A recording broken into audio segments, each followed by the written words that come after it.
fancy events looking for even more flair can spice things up with his high-speed camera's cinematic shots. Camille and Jerome Mendoza of Glambot, Philippines, join us now tonight in the studio to tell us more about this new technology that's being introduced in the country. Thank you so much for joining us, Camille and Jerome. Camille, let me start off with you. What is this Glambot, and why is it taken Hollywood red carpets by storm? Well, basically, the Glambot is a high-speed robot coupled with slow-motion cameras. So with that, you are able to capture really cinematic, one-of-a-kind videos. So that's what we do for events, and actually not just events, but for production as well. All right, it has really been popularized, no, Jerome, by this famous Canadian filmmaker and music video director, Cole Walliser.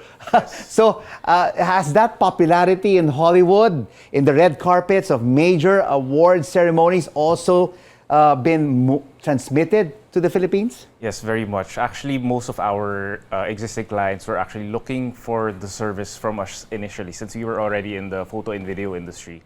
Most of our corporate clients were like, can you do this, the one in the US? So we decided, all right, I think we can do something like this. So we had to work on how to bring that technology here in the Philippines. So that's how we initially worked on it. At the time, we were also into robotics, automation as well, so industrial automation and non-industrial automation. So it just made sense for us to be able to merge those two together. So our clients were the ones who asked for it, primarily because of what Cole had done in the US, and so we decided to deliver. So if you're into robotics, can we also replicate that kind of technology here in the country? Yes, most definitely.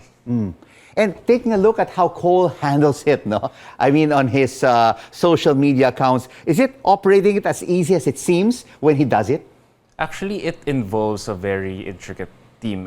It depends on the scope of the work. Let's say in red carpet events and high-profile events, you have to be very quick in the decision making because you only have a very short span of time in having the guest or the celebrity there. So you really have to make those quick split-second decisions because sometimes you just need a couple of seconds to be with them. Just a turn. He makes it look easy. He makes it look so easy. He makes it look easy. But how many people do you need to operate this Glambot? Well, for our standard Glambot, it actually only really just takes two. But for the much bigger one, which is what Cole uses, it takes a team of about 10 to 15. And, you know, it really depends on the kind of event that we're doing, what that event would require as well. So it really depends. The more portable one is the easier one to bring out and the more in demand right now. And the bigger one is for the much bigger events that would be able to accommodate such a big machine. Of course, when you attend weddings, when you go to major events, it is the photographer that I see, or a videographer, and now you have the Glambot. What other new innovations have been introduced by Glambot Philippines to give an event that extra edge? From that extra edge, because since we can already do a lot of things with the robotic arm, it's not actually limited from having a fast movement with a slow motion shot. Since it's going to be robotically controlled and it's going to be very precise, you can actually pre-program movements depending on your requirement. Let's say we have a specific shot from head to toe, or you want a very specific shot on your body or your face. We can replicate it in a very robotic manner. So it's also, we're able to do some movements that you really just can't do manually or using other equipment now. So we can incorporate those. We've actually also have other things that we haven't been able to apply yet, such as movement of objects using the robot, not necessarily with the camera. So there's a lot of options. All right, I have to be part of this Glambot one of these days if I get to be invited in one of these major events. Yes. But you're a couple. You've been married now for 4 years. You've been together for more than a decade. You are couplepreneurs. And they say that couplepreneurs never really succeed. After 2 years, the business will fold up. After 5 years, almost all of the businesses do not succeed. How does the marriage and the business side work?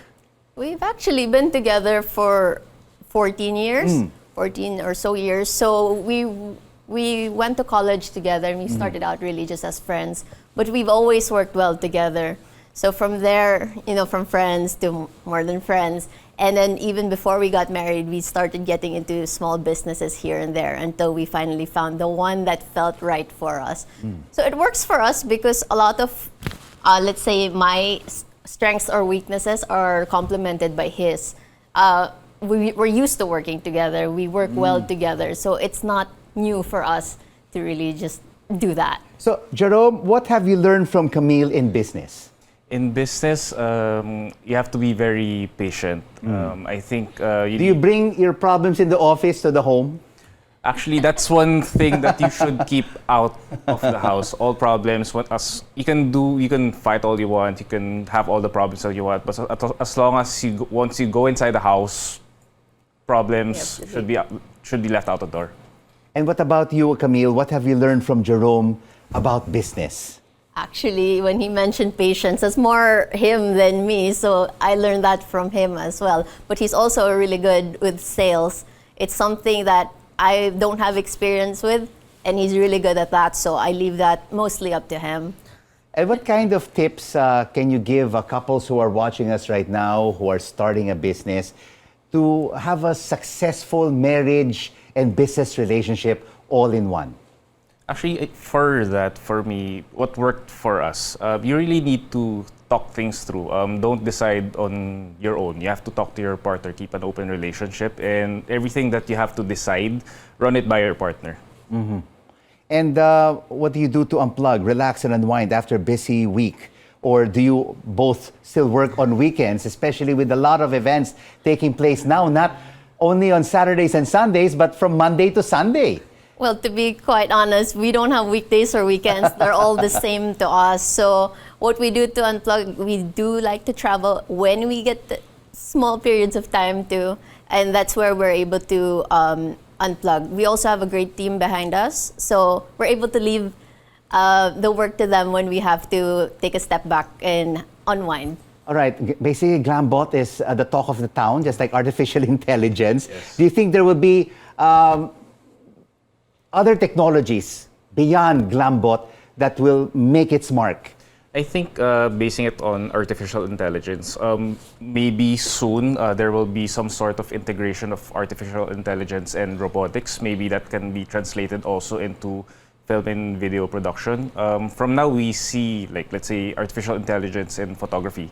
You can create your own images just by typing prompts, and maybe in the video side of things, you can also create videos.